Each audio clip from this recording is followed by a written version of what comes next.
2024 অনুষ্ঠিত হোৱা karate ফাস্কা world কাপত গোৱাত অনুষ্ঠিত হোৱা কাৰাটে ফাস্কা ৱৰ্ল্ড কাপত থাৰ্ড পজিশ্যন পাবলৈ সক্ষম হৈছিলোঁ।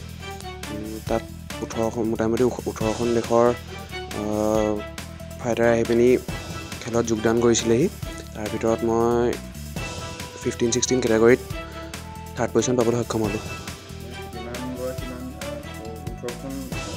18খন কাণ্ট্ৰিত অনুমানিক 1000 হ'ব। FSK karate world cup championship.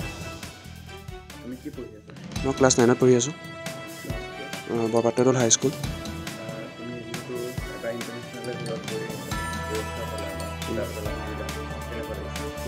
বিৰাট ভাল লাগিছে, ঘৰৰ মানুহবোৰৰ পৰাও বহুত সহযোগ পাইছোঁ, সেইবাবে সঁচাই ভাল লাগিছে। আৰু মই আমাৰ ওচৰৰে মনোজ ঠাকুৰ ছাৰৰ ওচৰত প্ৰশিক্ষণ লৈ আছিলোঁ। মোৰ এতিয়া এবছৰ হৈছে।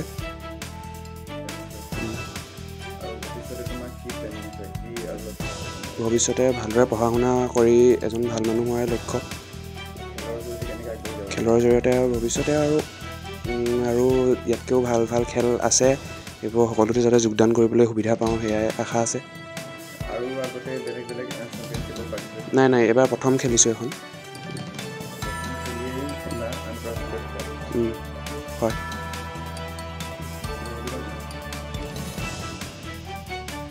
বহুত ভাল লাগিছে, আৰু এটাই আশা কৰোঁ যাতে আজি ইয়াতকৈও যাতে ভাল খেল এখনত আজি ব্ৰঞ্জ মেডেল পাইছে, কাইলৈ গ'ল্ড মেডেল পোৱাৰ আশা ৰাখিছোঁ ইয়াৰ পৰা।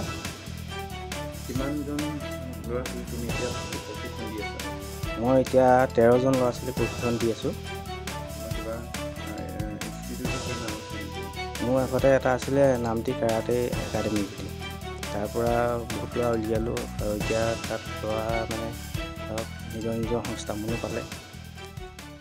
এতিয়া তাত ক্লাছটো এৰি এতিয়া ইয়াত আৰম্ভ কৰিছোঁ, নিজাববীয়াকৈ শিকাই আছোঁ।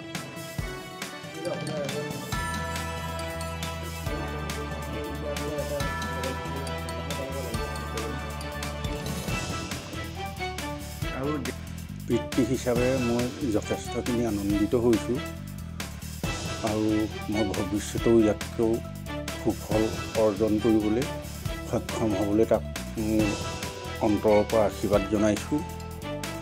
আৰু মই মনতে এইটোও ভাবিছোঁ, ই যাতে এইখিনি সক্ষম হৈ পেলাই আমাৰ অঞ্চলৰে আৰু 2-4জনক উৎসাহিত কৰিব বুলি আশা ৰাখিছোঁ।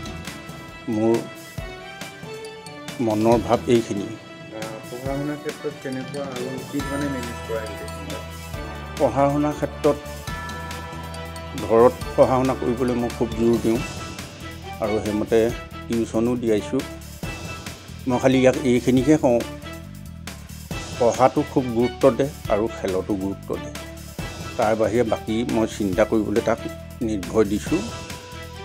আকৌ যাতে এই খেলখন ফাস্কা ৱৰ্ল্ড কাৰাটে চেম্পিয়নশ্বিপ খেলখন আকৌ 6 নম্বৰ বছৰ হ'ব, এতিয়া সি জুনিয়ৰ চেম্পিয়নশ্বিপত খেলি আহিলে, আকৌ যাতে ছিনিয়ৰ চেম্পিয়নশ্বিপ খেলি ইয়াতকৈও সুনাম অৰ্জন কৰিবলৈ মই আশা ৰাখিছোঁ, আৰু তাক অন্তঃকৰণে মই আশীৰ্বাদ দিছোঁ।